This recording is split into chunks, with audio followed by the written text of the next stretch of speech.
Før du starter opp en matbedrift, må du finne et egnet lokale som passer til den driften du har tenkt.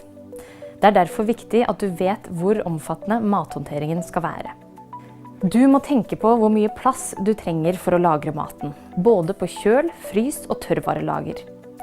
Det stilles ulike krav til lokalet etter hva du skal drive med. Et godt tilpasset lokale gir god arbeidsflyt og mindre fare for at maten forurenses underveis. På kjøkkenet hvor du lager mat skal det være lett å holde rent. Det betyr at det må være rengjøringsvennlige overflater. Rene lokaler er viktig slik at bakterier ikke skal komme over i maten. Gulv, vegger og tak må være lette å vaske og tåle daglig slitasje og vask. Bruk gjerne solide og rengjøringsvennlige materialer. Vegg over benk er ofte utsatt for ekstra slitasje. Husk også at taket skal kunne vaskes. Det må være nok plass til at arbeidet kan foregå på en hygienisk måte. Du må dele kjøkkenet inn i ett område for å lage mat og ett område for å vaske opp. I matsonen må du ha plass til utstyret du trenger og nok benkeplass til å lage maten. Pass på at håndtering av råvarer skjer slik at ikke råvarene forurenser den ferdige maten. Vurder om du trenger et eget område for råvarehåndtering. Utstyr må vaskes og desinfiseres. Dette gjøres enklest i oppvaskmaskin.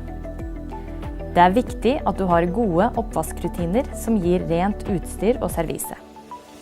I oppvasksonen er det viktig at du får en god arbeidsflyt slik at utstyret går fra urent til rent uten at det rene forurenses.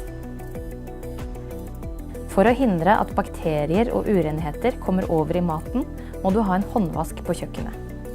Hvor mange håndvasker du må ha avhenger av størrelsen på kjøkkenet.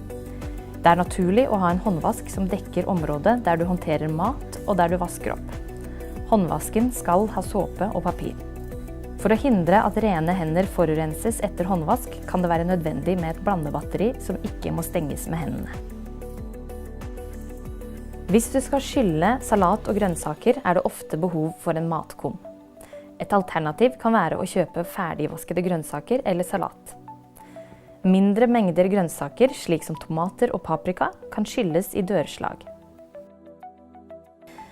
De ansatte skal ha et eget toalett med håndvask. Det er ikke tillatt med direkte utgang fra toalettet til kjøkkenet. Det må finnes en mellomgang. Det er fordi det ikke skal komme smitte fra toalettrommet ut i området hvor det håndteres mat. Personaltoalettet skal ikke brukes av kunder. De ansatte skal ha en garderobeløsning. Det må være plass til at arbeidstøy og privattøy kan holdes atskilt. Arbeidstøyet må alltid oppbevares slik at det holder seg rent. For enkle bedrifter med få ansatte kan det være nok med garderobeskap.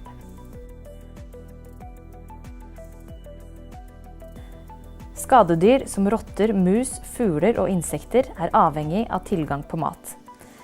Lokaler hvor det oppbevares mat er tiltrekkende for skadedyr. Derfor må lokalet ditt være tett slik at skadedyr ikke kommer inn. I tillegg må det være god orden utenfor bygningen for å forebygge plager med skadedyr.